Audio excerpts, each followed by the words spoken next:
Heads up, if you live in New Jersey, today is the very last day for you to register to vote in the 2024 presidential election. Today's also the last day of Hispanic Heritage Month, and at the intersection of those two lies a very critical demographic that could sway the presidential election, the Latino vote. Eyewitness News reporter Crystal Cranmore explores some of the biggest issues for Latino families in our area and the importance of this election.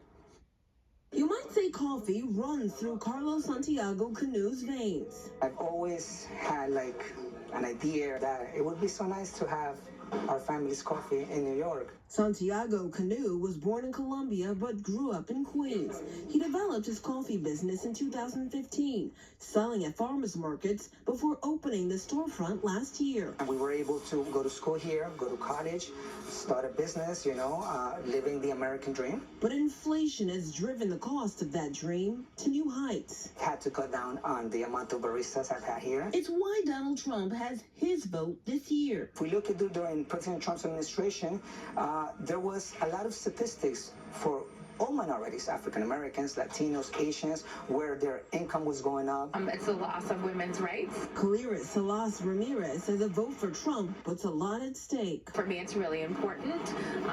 As somebody that at one point did have to terminate a pregnancy, I need somebody in office that will allow for women to have that choice. I think the other thing for me as a single mom that's a renter in New York City, her conversations about home ownership, first-time home ownership is also incredibly important. 60% of Latino voters cited inflation and cost of living as top issues this election, according to a national poll by the Hispanic Federation. A record 36.2 million Latinos are expected to be eligible to vote this year.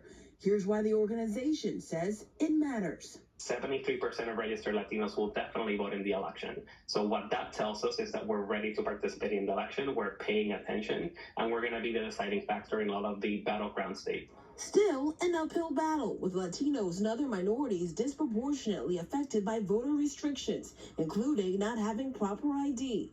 With the election weeks away, the Federation is ramping up efforts. We're going to be knocking on doors, making phone calls to make sure every eligible voter makes it to the polls.